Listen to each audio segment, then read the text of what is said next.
Lift में तो आप सब लोग बैठे होंगे और एक क्वेश्चन लिफ्ट से रिलेटेड पूछा जाता है, काफ़ी इंपॉर्टेंट है। और ये क्वेश्चन लिफ्ट में इस तरीके से होता है कि अगर आप लिफ्ट में बैठ गए तो अगर लिफ्ट ऊपर जा रही है तो क्या कंडीशन होगा, उसके वेट में क्या चेंज आएगा, उसकी जी में ग्रेविटी में क्या चेंज आएगा। देखो इस टाइप से क्वेश्चन होता है, ठीक है। तो लिफ्ट एक तरीके लिफ्ट बना रहा हूँ, देखो ड्राइंग अच्छी नहीं है फिर भी मैं कोशिश करूंगा कि अच्छे से इसको एक्सप्लेन कर पाऊँ, ठीक है। ये मान लो this one is an our lift, ये है लिफ्ट और लिफ्ट के अंदर अपना क्या नाम है, रामू नाम का लड़का अंदर बैठा हुआ है, ठीक है। रामू नाम का लड़का इस लिफ्ट के अंदर बैठा हुआ है। तो अब देखो लिफ्ट के जो क्वेश्चन है, लिफ्ट रिलेटेड जो क्वेश्चन है, चार तरीके से आपको क्वेरी पूछ सकते हैं। तो फर्स्ट होता है कि when lift move upward, second पूछेगा कि जब लिफ्ट डाउनवर्ड नीचे की साइड में आ जाए, ठीक है।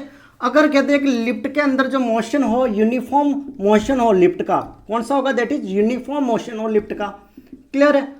और थर्ड कंडीशन आ जाए कि रोप टूट जाए, लिफ्ट की जो रस्सी टूट जाए, रोप ब्रेक डाउन, लिफ्ट की रस्सी टूट जाए। मान लो ये रस्सी है, इसी से लिफ्ट का मूवमेंट होता है, ध्यान से देखना, ये रस्सा है, यहाँ पर पुल्ली गियर सिस्टम होता है, इससे लिफ्ट का अप डाउन मूवमेंट होता है, क्लियर है। तो फर्स्ट कंडीशन कह रहा है कि व्हेन लिफ्ट मूव अपवर्ड, जब लिफ्ट ऊपर की तरफ जाए, रामू अब ऊपर की तरफ जा रहा है, फर्स्ट फ्लोर पे बैठा है और ये है सेकंड फ्लोर, रामू अब सेकंड फ्लोर पर जा रहा है, फर्स्ट फ्लोर से रामू सेकंड फ्लोर पर जा रहा है। तो जब लिफ्ट ऊपर जाएगी तो इसका ग्रेविटी भी इंक्रीज करेगी और डब्ल्यू वेट भी इंक्रीज करेगा। जब लिफ्ट ऊपर की साइड में मूवमेंट करेगा, जब लिफ्ट ऊपर जाएगा तो उसके ग्रेविटी जी और डब्ल्यू दोनों की वैल्यू इंक्रीज होगा, क्लियर है। फर्स्ट पॉइंट क्लियर है। यहां से MCQ multiple choice question numerical पूछा जाता है। सेकंड कंडीशन आ गई का सेकंड फ्लोर से रामू कह रहा है चलो फिर से फर्स्ट फ्लोर पर चलते हैं, बटन दबाया, सेकंड से फर्स्ट फ्लोर पर आ रहा है, जब नीचे आएगा ग्रेविटी की साइड में जाएगा तो इस केस में क्या होगा कि gravity will decrease, g decrease होगा और जी डिक्रीज होगा तो डब्ल्यू भी डिक्रीज होगा,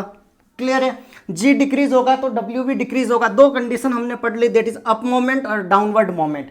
थर्ड कंडीशन आता है कि लिफ्ट का अगर यूनिफॉर्म मोशन होता है, लिफ्ट का यूनिफॉर्म मोशन होता है तो जी में भी कोई चेंज नहीं आएगा, नो चेंज, ठीक है। जी में कोई चेंज नहीं आएगा।